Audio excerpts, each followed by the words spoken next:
Tu schneller, ich werde sicher.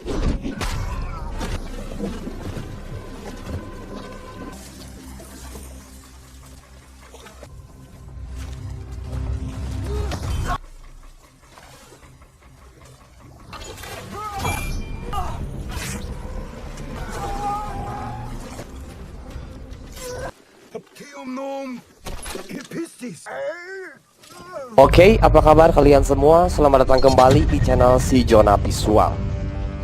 Balik lagi bersama gua Abdul. Di sini kita bakal ngelanjutin alur film serial Barbarians yang telah masuk season 2 episode kedua. Tapi sebelum itu, bagi kalian yang baru bergabung, saya sarankan agar nyimak dulu episode sebelumnya agar lebih mengerti jalan cerita yang setelah ini akan saya bawakan. Lalu bagaimana kisah lengkapnya? Mari bersiap-siap, kencangkan sabuk pengaman, luruskan kaki, tangan di atas, pandangan terjaga. Karena setelah ini kita masuk ke cerita. Dan tentu saja terakhir saya ingatkan kembali agar terus support channel ini dengan klik tombol subscribe, like, dan mengaktifkan tombol lonceng biar terus update video-video dari kami.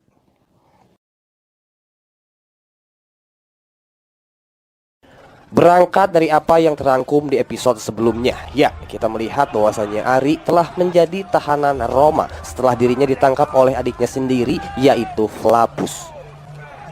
Hal ini sekaligus mempertegas bahwa di belakang Marbod telah menjalin kerjasama dengan seorang Flaccus. Otomatis keberadaan Ari di sana mengundang amarah dari para prajurit Roma atas pengkhianatan yang sebelumnya ia lakukan terhadap kekaisaran.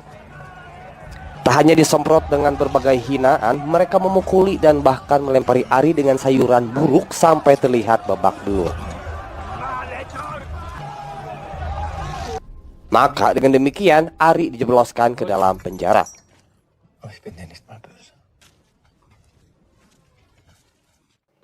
Sementara Tiberius, komandan Roma, tak begitu terkesan dengan penangkapan Ari karena ia masih mengkhawatirkan ancaman dari suku barbar lain yang mungkin akan bergejolak atas penangkapan ini. Tersirat kabar bahwa saat ini Tiberius tengah menunggu kedatangan Marbod yang disinyalir akan membentuk aliansi bersama mereka. Di satu sisi, hingga kini Thusnelda masih belum mengetahui perihal nasib suaminya yang sudah menjadi tawanan Roma. Kemudian ia mulai menemukan jejak Ari di mana kuda yang biasa ditungganginya jatuh tergeletak bersamaan dengan ditemukannya lumeran darah.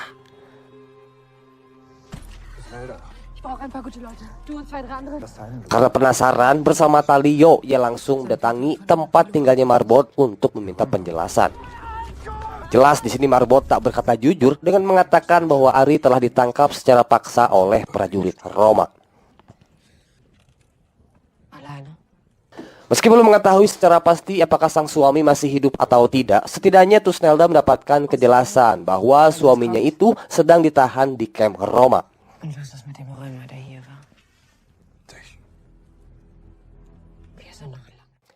Dengan hanya bermodalkan informasi tersebut, Thusnelda, Talio, dan dua orang kawannya bergerak mendekati kamp Roma untuk lebih memastikan kondisi Ari.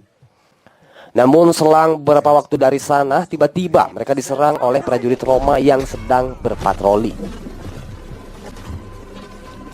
Sontak mereka pun sesegera mungkin untuk bersembunyi, dan setelahnya mari kita saksikan bersama-sama.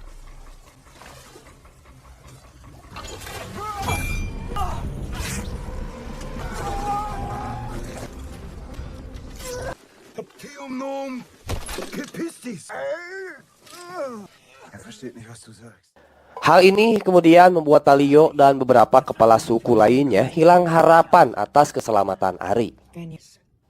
Tapi berbeda dengan sosok Thusnelda yang hingga kini masih merasa yakin kalau salakinya itu masih hidup. Karena itu ia bertekad untuk bisa masuk ke kamp Roma meski hanya seorang diri.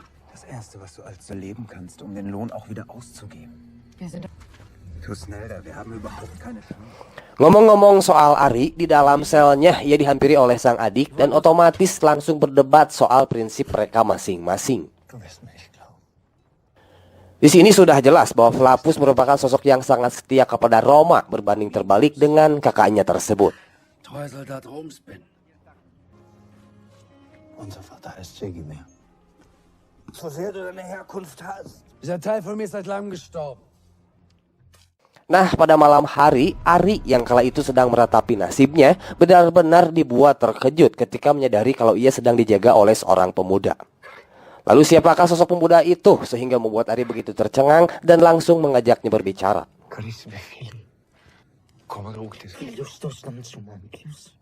Pemuda tersebut bernama Gaius yang ternyata merupakan putra sulung Ari semasa Ari masih mengabdi di Kekaisaran Roma. Gaius terlihat begitu kecewa dan benci kepada sang ayah. Apalagi saat itu Ari pergi meninggalkan keluarga termasuk sang ibu dengan statusnya sebagai pengkhianat. Sepeninggal sang ayah, Gaius dan sang ibu, dalam hal ini istrinya Ari, hidup dalam garis kemiskinan dan dicap sebagai aib Roma. Beruntung Gaius masih mempunyai sosok paman yakni Flavus yang selalu berbaik hati membawanya kemanapun Flavus pergi. Itulah mengapa Gaius sangat membenci keberadaan sang ayah dan bahkan kini ia sudah tak menganggap Ari sebagai ayahnya sendiri.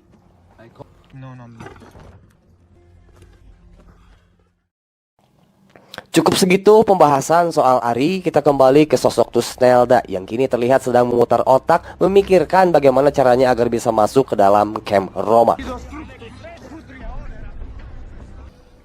Adapun itu, di sela-sela perjuangan seorang Thusnelda, Marbod beserta delegasinya terlihat disambut baik di gerbang camp Roma untuk memenuhi undangan Tiberius. Otomatis di situ Thusnelda memahami kalau sebenarnya Marbod telah berkhianat. Kendati demikian, Thusnelda masih merasa kesulitan untuk bisa masuk ke dalam camp yang dijaga dengan sangat ketat. Meskipun telah melakukan berbagai cara, upaya yang dilakukannya gagal terus-terusan sampai akhirnya ditangkap oleh penjaga gerbang. Namun beruntung Thusnelda bisa diselamatkan karena tadi sangka-sangka Hawkwind muncul dan mengaku sebagai saudaranya. Di sini kita kembali berfokus kepada sudut pandang seorang Hawkwind yang sebelumnya telah memutuskan untuk meninggalkan suku Cherusci.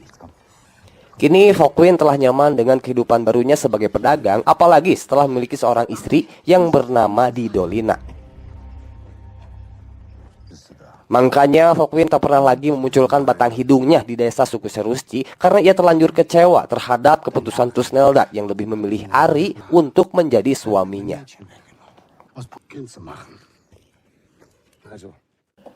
Sementara itu, Marbod disambut baik di hadapan Tiberius sehubungan dengan rencana mereka untuk membangun aliansi. Bukan tanpa alasan, Tiberius melihat Marbod adalah sosok yang tepat untuk menjadi pion yang dapat membawa kedamaian antara Roma dengan suku barbar. Pun demikian dari sudut pandang Marbod sendiri, ia menilai bahwa hubungan kerjasama ini dapat membawa keuntungan kepada dirinya.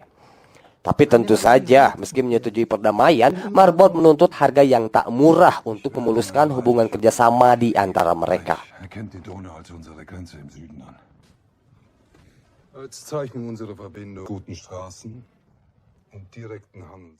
Terlepas dari itu, seusai pembicaraan, Marbod istirahat di dalam tenda, lalu dihampiri oleh seorang Flavus.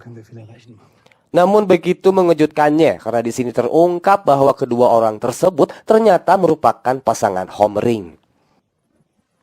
Kalau bukan, masa iya sih mereka berpeluk-pelukan sampai-sampai Marbod nyentuhin bibirnya ke leher si Flavus. Itulah mengapa Marbod cenderung lebih memihak kepada Flavus alih-alih membela suku bangsanya sendiri. Kita balik lagi kepada seorang Thusnelda yang masih berkutat dengan perjuangannya untuk menyelamatkan sang suami. Thusnelda dituntut untuk berpikir keras karena bagaimanapun ia tengah berjuang menyelamatkan sang suami yang kita tahu sedang terkurung di dalam markas musuh. Hawkwind menegaskan dirinya tidak akan terlibat mengingat bahwa ia sudah tak memiliki alasan lagi untuk menyelamatkan Ari. Namun di satu sisi, Thusnelda sedikit mendapatkan angin segar ketika Didolina, istrinya Hawkwind, bersedia untuk membantu dirinya.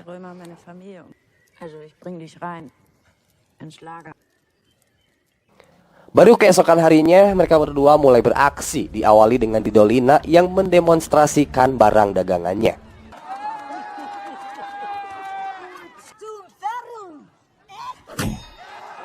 Lalu kemudian secara tadi duga-duga Hawkwind menyambung dengan mengajak ribut salah satu prajurit Roma. Otomatis di situ Thusnelda paham kalau Hawkwind sengaja melakukan hal tersebut untuk menggiring mereka ke tempat di mana Ari sedang dikurung. Dan benar saja, sesampainya di sana mereka langsung beraksi, di mana Hawkwind dengan cepat membalikan keadaan, disusul oleh Thusnelda dan Didolina yang segera melepas borgol Ari. Tapi masalah tak berhenti sampai di sini. Bukan hanya Plapius yang sedang berjalan ke arah sana, Gaius anaknya Ari seketika muncul dan langsung dibekap oleh Hawkwind.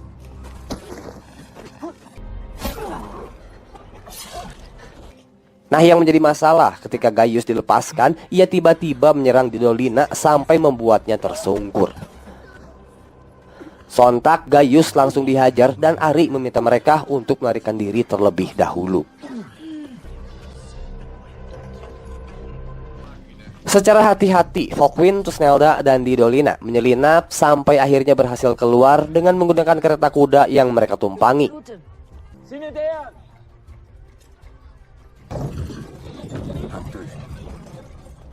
Sementara di satu sisi, Ari sedang berjibaku menghadapi perlawanan Flappus yang tak sengaja memergoki dirinya pada saat hendak melarikan diri.